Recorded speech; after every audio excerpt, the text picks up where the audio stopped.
Equity BCDC.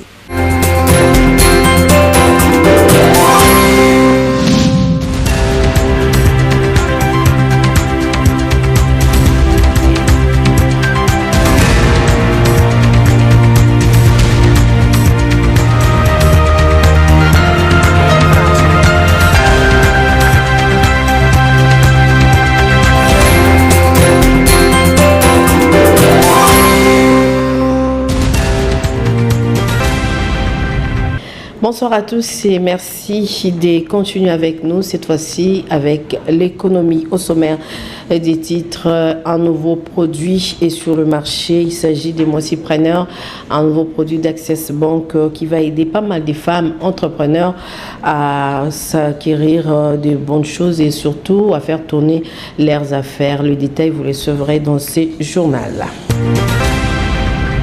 Grève des mototaxis le lundi 3 avril dans le territoire de Moanda. Les mototaximens revendiquent justement la levée de mesures interdisant la circulation des motos qui assurent les transports en commun à partir des 19h.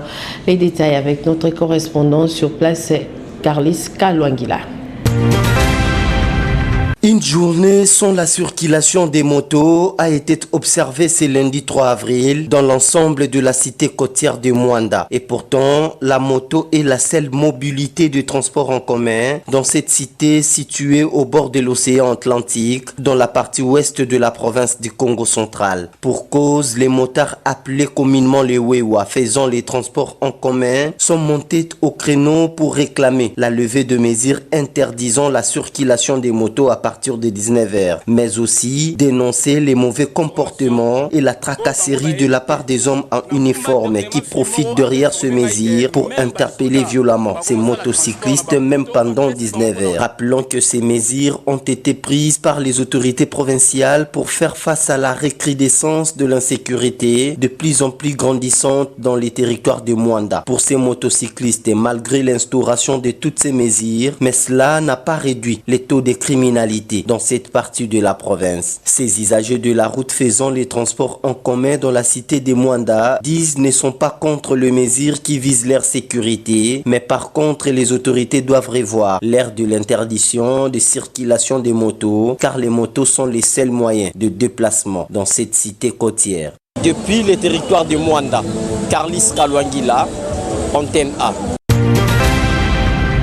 Restons dans ces domaines du transport pour vous parler des idées de créer une entreprise de transport uniquement réservée aux étudiants a été saluée. Mais depuis le lancement des Transacademia, l'opinion se pose des questions où sont passés ce bus. Pourquoi ils ne transportent pas les étudiants, sachant que les autres coins de la République démocratique du Congo attendent de bénéficier de la même attention. Eric Izami nous en parle. S'offrir un transport en commun reste un vrai casse-tête dans la mégapole Kinshasa. Le chef de l'État congolais, Félix-Antoine Tshisekedi, a eu une bonne idée de favoriser la création de Transacademia pour faciliter les déplacements aux futurs cadres de la République démocratique du Congo, partant du modèle de Kinshasa avec un soutien sérieux. L'entreprise a été créée, les responsables déjà nommés, les activités ont été même lancées avec pompe à l'Institut supérieur du commerce de la Gombe IEC. Les jours passent, les mois aussi, mais nul ne voit véritablement ces bus estampillés Transacademia s'émouvoir dans les artères de Kinshasa pour desservir les différents coins, prendre les étudiants qui galèrent et les ramener au campus pour aller apprendre. Du coup, plusieurs questions reviennent à la surface. Est-ce que tout a été là pour véritablement faire fonctionner cette entreprise Transacademia ? Pourquoi est-ce qu'aujourd'hui, ces bus restent garés au niveau du Palais du Peuple, siège du Parlement national, au lieu d'aller à son siège réel pour sortir chaque matin comme des bus de l'entreprise sœur Transco qui, elle, fonctionne à plein régime? Kinshasa a été le point de départ de cette initiative. L'on a tous vu comment est-ce que Transacademia a été lancé, mais les autres villes de la République démocratique du Congo, à qui la promesse a été également faite, attendent. C'est le cas de Lubumbashi, Kisangani, Goma, Matadi, Isiro, Badolite, Mbandaka, etc. Avoir pensé créer Transacademia est une idée louable. Lancer ces activités l'est aussi. Mais les étudiants basés à Kinshasa notamment et ailleurs, en RDC, voudraient réellement vivre avec bonheur le fait de se déplacer avec le bus estampillé Trans Academia. Nous l'avons annoncé au sommaire, un nouveau produit dans le monde des différents produits d'Access Bank. Il s'agit des moissipreneurs. Ces produits est venir révolutionner toutes ces femmes qui évoluent encore dans l'informel afin de formaliser leurs activités et bénéficier de quelques crédits au niveau d'Access Bank. C'est un reportage signé pour vous par Sylvie Fortuné-Bollard. 31 mars 2023, Access Bank a choisi le dernier jour du mois dédié à la femme pour lancer Moissipreneur. Il s'agit de mettre en relief les talents de la femme et promouvoir celles qui s'adonnent à l'entrepreneuriat, femmes engagées dans les micro, petites et moyennes entreprises en République démocratique du Congo. En effet, les tableaux affichent 48% des questions économiques qui, aujourd'hui, sont gérées par les femmes, d'où l'initiative de créer Moissipreneur. Devant un parterre d'invités des marques, le directeur général d'Access Bank RDC a présenté sa structure et ses produits, avec un cadre féminin dans une étiquette des porte-paroles. Nous visons aussi à contribuer à la construction d'une société plus grande.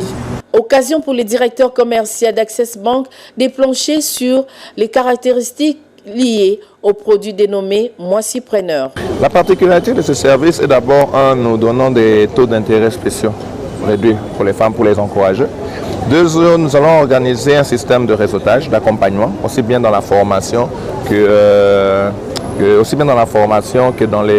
dans l'accompagnement de tous les jours. Qu'est-ce que je veux dire par là? Ça veut dire que quand vous allez acheter une maison, par exemple, vous avez besoin d'un crédit maison. Vous prenez un crédit. On peut vous donner un crédit, vous construisez la maison et puis elle s'arrête là.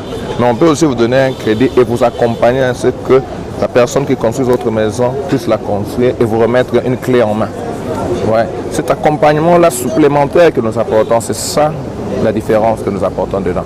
Nous leur donnons un gestionnaire dédié, qui leur est dédié, nous leur donnons des taux d'intérêt favorables, réduits, et en plus nous les accompagnons tout au long de leur chemin. Nous les mettons en contact avec d'autres partenaires qui peuvent permettre à ce que le produit qu'ils développent puisse être acheminé et vendu jusqu'au destinataire final. Access Bank RDC est une succursale de sa maison mère portant le même label et basée au Nigeria. En effet, cette structure bancaire est repérable dans 3 continents parmi les 5 au monde et n'arrête d'étendre son nom dans les mégapoles Kinshasa.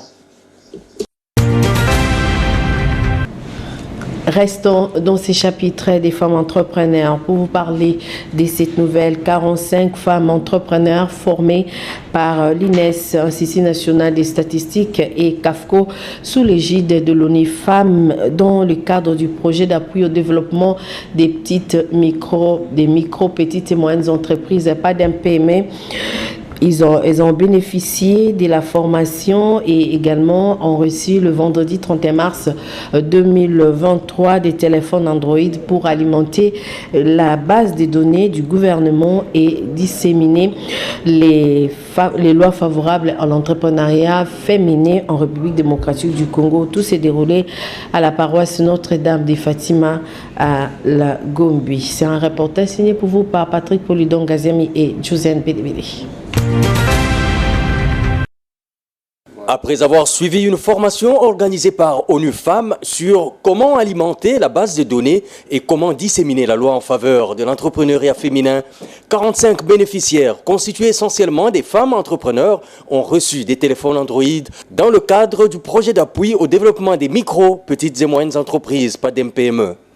Avant la réception de ces instruments de travail, ces bénéficiaires ont été entretenus par l'Institut national des statistiques et le CAFCO, partenaire de ONU Femmes, sur le bien fondé de cette démarche. Aujourd'hui, si nous recevons les téléphones, parce que nous avons une application qui nous permet de localiser les femmes de plusieurs associations et aussi pour pouvoir faire la dissémination de lois de la femme sur l'entrepreneuriat et que toutes ces femmes soient connues au niveau du gouvernement. Et au travers de ces téléphones, nous allons travailler avec toutes les femmes et nous allons nous rendre sur le lieu de production, là où se trouve leur entreprise, parce qu'ils seront à mesure, au travers de ces téléphones, ils seront en mesure de vous localiser votre adresse maison.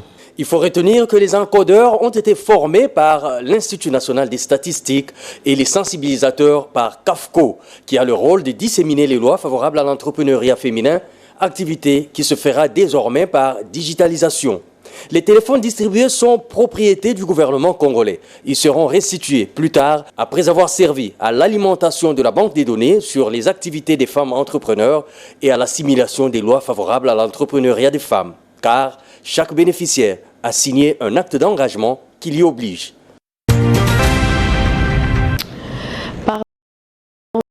Des taux d'échange 4 avril 2023 à Kinshasa, $1 américain vaut 2000 francs congolais et 2200 francs congolais et $10 américains valent 22 000 francs congolais.